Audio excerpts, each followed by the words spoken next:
పుట్టుక నీది, చావు నీది, మధ్యలో ఉన్న జీవితమంతా దేశానికి. ఈ వ్యాఖ్యానికి ప్రత్యక్ష నిదర్శనం చంద్రశేఖర్ ఆజాద్.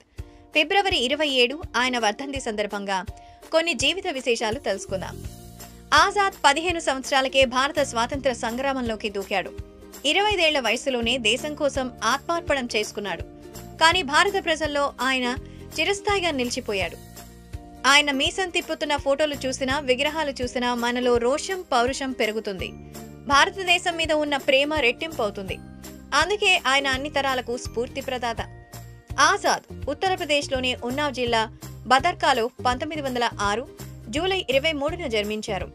తల్లిదండ్రులు పండిత్ సీతారాం తివారీ, అగరాణి దేవి. అసలు పేరు చంద్రశేఖర్ మాత్రమే.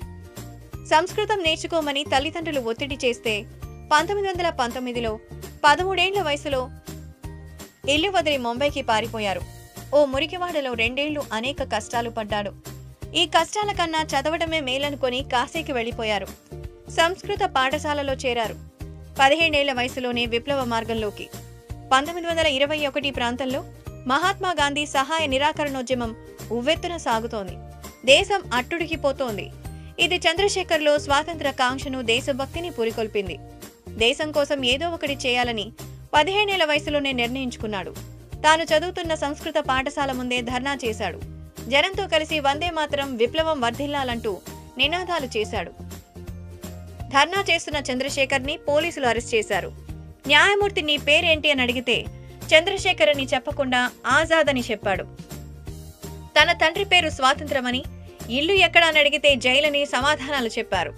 దీంతో న్యాయమూర్తి ఆజాద్ కు 15 రోజులు జైలు శిక్ష విధించారు. ఆ తర్వాత ఆ శిక్షను 15 కొరడా దెబ్బలకు మార్చారు. శిక్షగా ఆజాద్ ఒంటి మీద పడ్డ ఒక్కో కొర దెబ్బ శరీరమంతా రక్తసిక్తం చేసింది. అయినా చంద్రశేఖర్ ఏమాత్రం ఏడవకుండా వందే మాతరం, భారత్ మాతాకి జై అని నినదించాడు. ఈ ఘటన ఆయనలో స్వాతంత్ర కాంక్షను మరింత రగిల్చింది. ఒక రకంగా కర్తవ్య బోధ చేసింది. అప్పటి నుంచి కాశీ ప్రజలు ఆయనను చంద్రశేఖర్ ఆజాద్ అని పిలవడం మొదలుపెట్టారు. రామ్ ప్రసాద్ బిస్మిల్ అనే స్నేహితుడి ఉద్బోధతో ఆజాద్లో విప్లవ బీజాలు బలంగా నాటుకున్నాయి.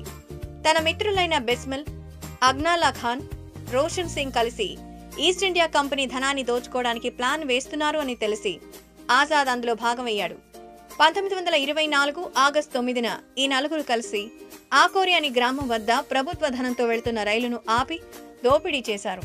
కొంతకాలం తర్వాత ఆజాద్ మినహా అందరూ బ్రిటిష్ వారికి చిక్కారు. సాధువుగా మారాడు. అజ్ఞాతంలోకి వెళ్లిపోయిన ఆజాద్ సాధువు అవతారం ఎత్తాడు. ఉత్తరప్రదేశ్లోని ఓర్చా అరణ్యంలో సతార్ నది ఒడ్డున ఉన్న ఆంజనేయ స్వామి ఆలయం పక్కన ఓ కుటీరం నిర్మించుకున్నాడు. మరిశంకర బ్రహ్మచారిగా పేరు మార్చుకున్నారు. ప్రభుత్వంపై చేసే పోరాటాలకు ఆ కుటీరంలోనే ప్రణాళికలు రూపొందించుకున్నాడు. 22 ఏళ్ల వయసులో పార్టీ స్థాపన. ఆజాద్ 1928 సెప్టెంబర్లో భగత్ సింగ్, సుఖ్దేవ్ తదితరులతో కలిసి హిందుస్థాన్ సోషలిస్ట్ రిపబ్లిక్ అసోసియేషన్ అనే సంస్థను స్థాపించారు.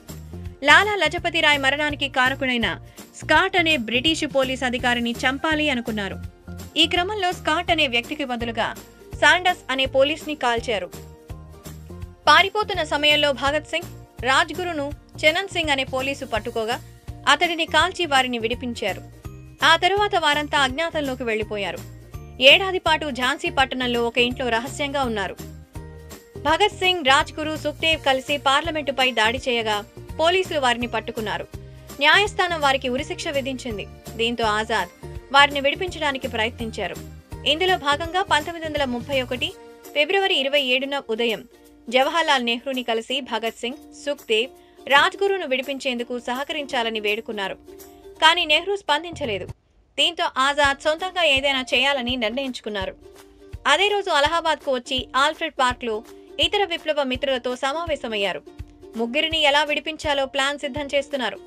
అయితే అక్కడికి వచ్చిన వారిలో బ్రిటిషు ప్రభుత్వానికి చెందిన రహస్య పోలీసున్నారని అనుమానం వచ్చింది.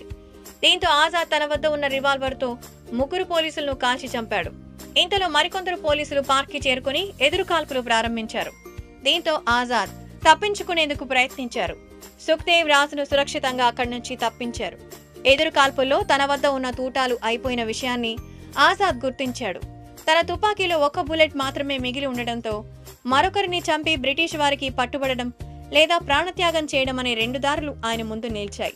బ్రిటిష్ వారికి పట్టుబడడం అంటే తల వంచడం అని భావించిన ఆజాద్ ఒక్క క్షణం కూడా ఆలోచించకుండా తన తుపాకీ తన తలకే గురిపెట్టుకుని నా చావు నా చేతుల్లోనే ఉంది, శత్రువుల చేతుల్లో చావనంటూ చేసుకున్నారు.